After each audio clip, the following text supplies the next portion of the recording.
Ya al maestro Ricardo Sevilla. Grábeme, don David, por favor. Qué respuesta tan puntual, qué sopapo le pone el presidente a su amigo Ken Salazar, embajador de Estados Unidos en México. No esperaba menos, en serio lo digo, no esperaba menos de un presidente que ha dicho que aquí ya no es tierra de conquista, que México es independiente y soberano como para andar aguantando a injerencistas como Ken Salazar, que se pronuncia en contra de la reforma judicial. Écheme, don David, ¿cómo le pone una chinga el presidente con la carta de extrañamiento que menciona el presidente en la mañanera, por favor? Como esta declaración desafortunada, imprudente del embajador Ken Salazar, de ayer. Pero, pues ya se hizo una nota diplomática, un extrañamiento, y yo desde luego que sostengo lo que dio a conocer la Secretaría de Relaciones Exteriores, porque no aceptamos injerencismos, no aceptamos que ningún representante de gobiernos extranjeros intervengan en asuntos que solo nos corresponden resolver, dirimir a los mexicanos. Sí. Sí, a ver si nos las mandan. Es un extrañamiento para la embajada y se las vamos a entregar. Yo espero que pues esto no se repita.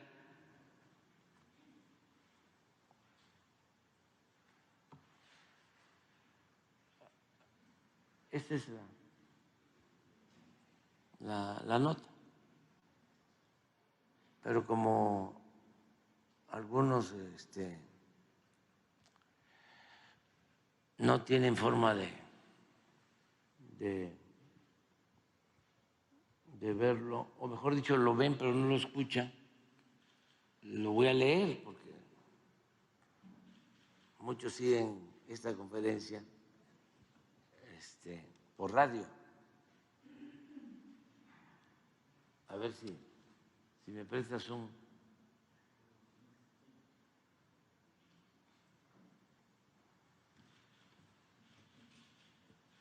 Dice: la Secretaría de Relaciones Exteriores saluda atentamente a la Embajada de los Estados Unidos de América en los Estados Unidos mexicanos y hace referencia a la declaración del embajador Ken Salazar del día de hoy, en la que se expresa su opinión respecto a la propuesta de reforma judicial de los Estados Unidos mexicanos. Porque la opinión tiene que ver con la iniciativa que se envió para llevar a cabo una reforma en el Poder Judicial, que es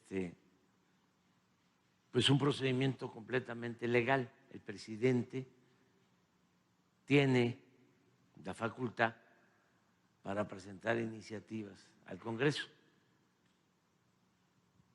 y el Congreso decide,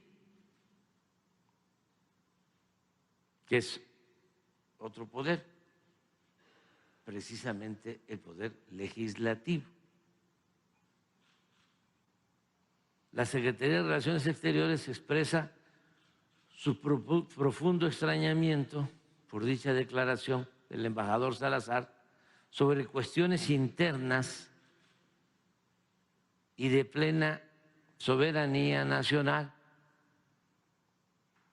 El gobierno de los Estados Unidos mexicanos se permite destacar que el objetivo principal de la iniciativa de reforma constitucional es fortalecer el Estado de Derecho mediante una reforma al Poder Judicial que se realiza a través de los procedimientos democráticos consagrados en la Constitución Política de los Estados Unidos Mexicanos.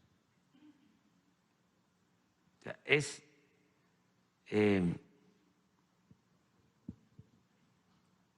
una acción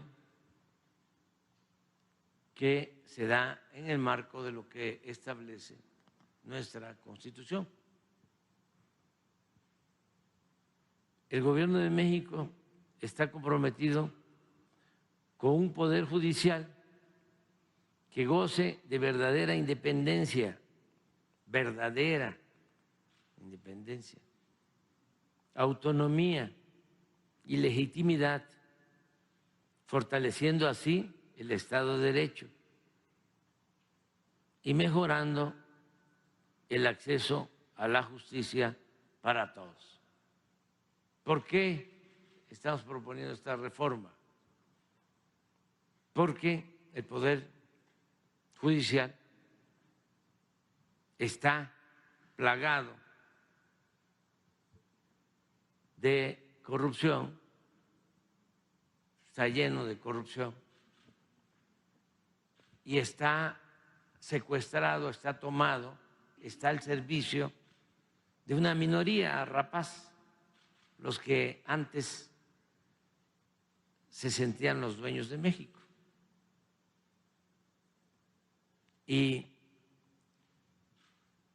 nunca el Poder Judicial, en los últimos tiempos, en la historia moderna, ha impartido justicia para los mexicanos, sino está convertido en un instrumento al servicio de una minoría. Era lo que sucedía con el Poder Legislativo,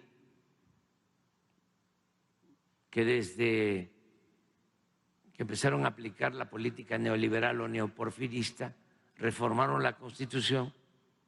Ahí no había ninguna protesta, ni de Estados Unidos, ni de la oligarquía nacional, ni de los medios de comunicación al servicio de la oligarquía.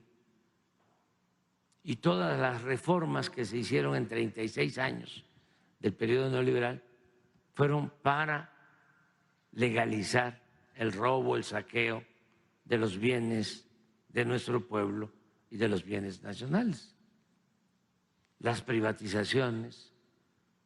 Y es increíble que en 36 años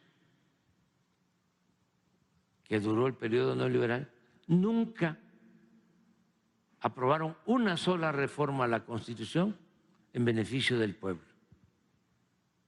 Se dedicaron, al contrario, a quitarle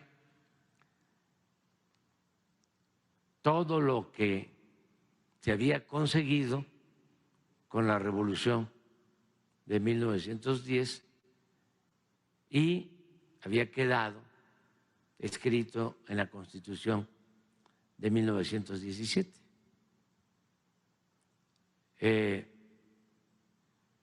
Llevaron a cabo contrarreformas, modificaciones al artículo 27 para que desapareciera el ejido y que la tierra ejidal quedara al mercado, que se privatizara. Entregaron las empresas públicas, entregaron las minas, entregaron los ferrocarriles, congelaron los salarios de los trabajadores, le quitaron las prestaciones a los trabajadores, avanzaron en la privatización de la educación pública, de la salud. Entonces, en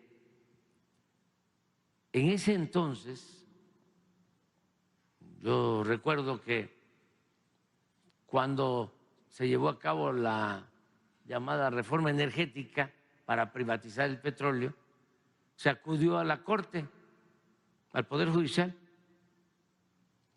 para que se celebrara una consulta al pueblo de México, porque lo establece la Constitución en el artículo 35.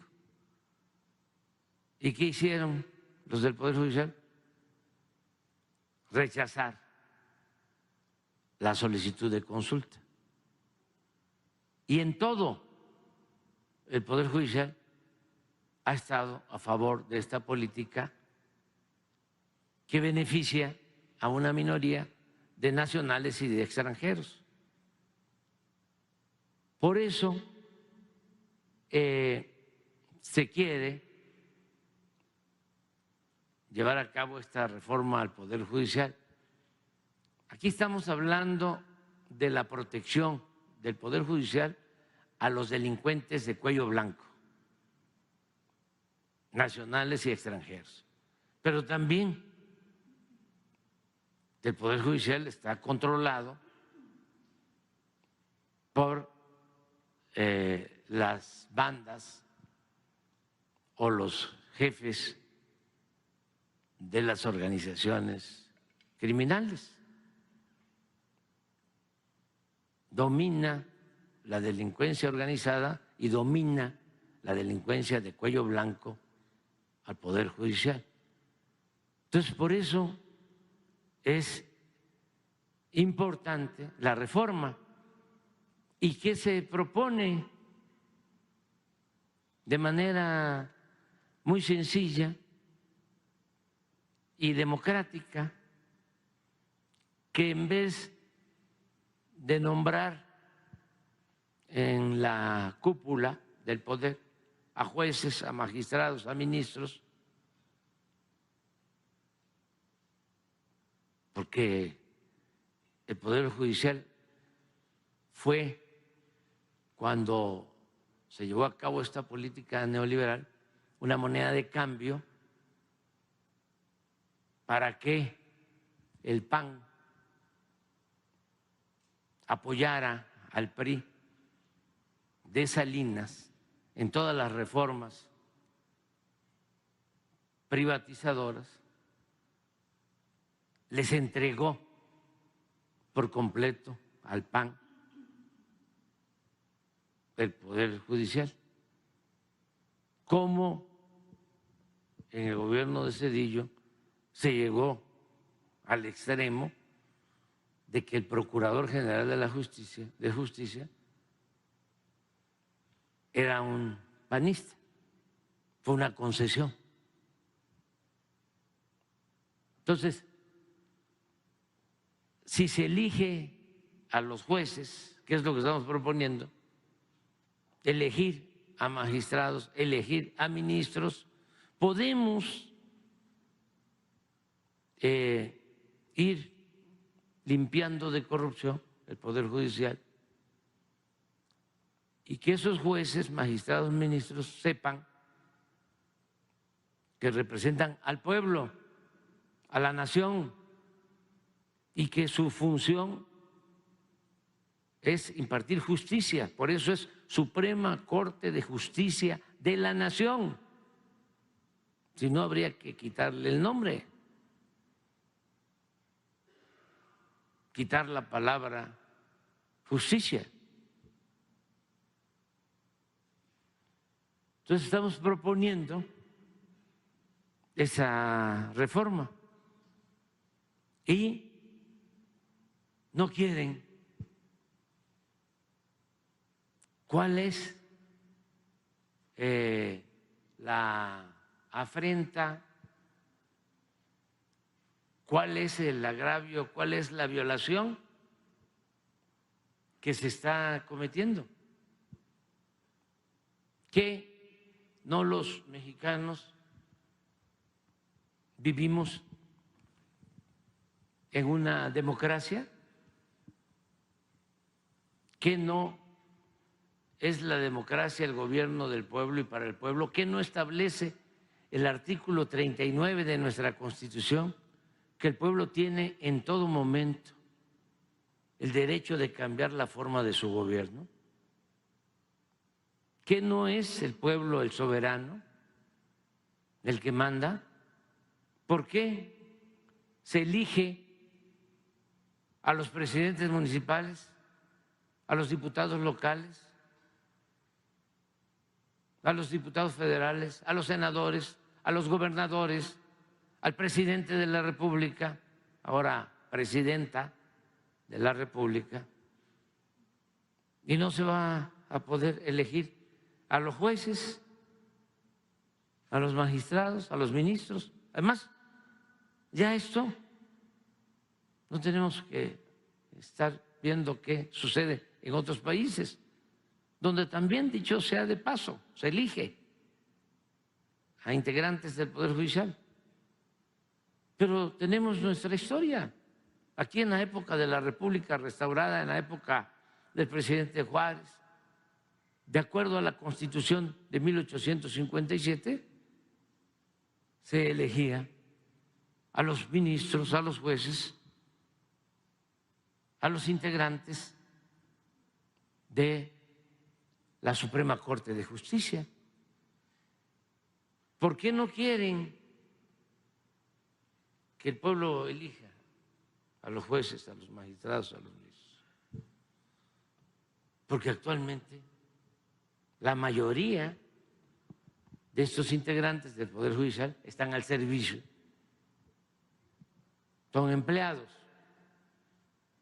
de los potentados.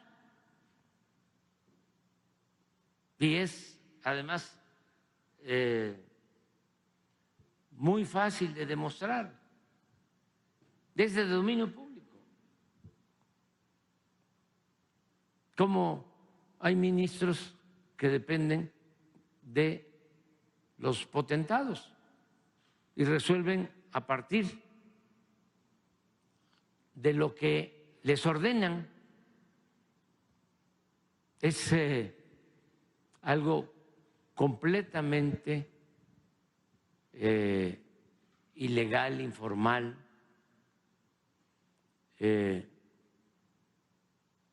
y eso es lo que les molesta. Y en el caso de intereses extranjeros, lo mismo, porque no quieren que la Comisión Federal de Electricidad sea una empresa pública. Quieren que toda la industria eléctrica esté en manos de empresas privadas. Lo mismo el petróleo y todas las actividades económicas. Y nosotros, pues no estamos aquí para aplicar esa política. Eso era antes del 18.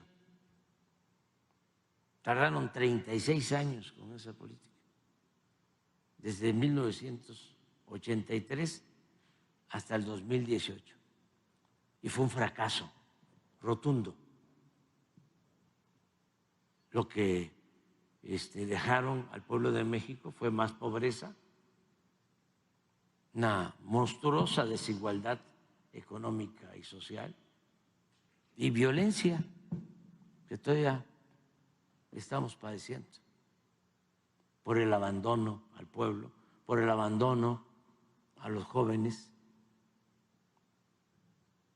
y, desde luego, por la corrupción, porque se dedicaron a saquear. Es increíble,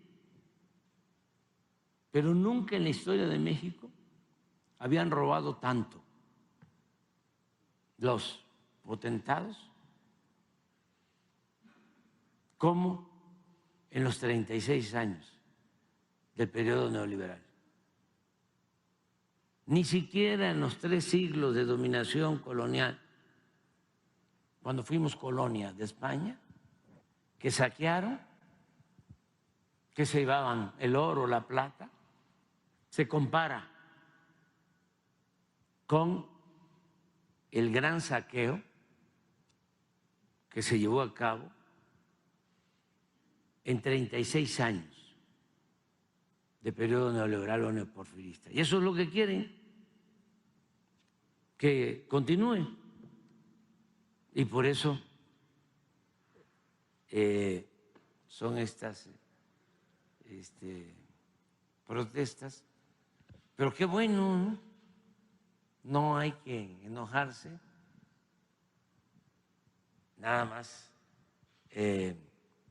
aclarar, argumentar, informarle a nuestro pueblo, que además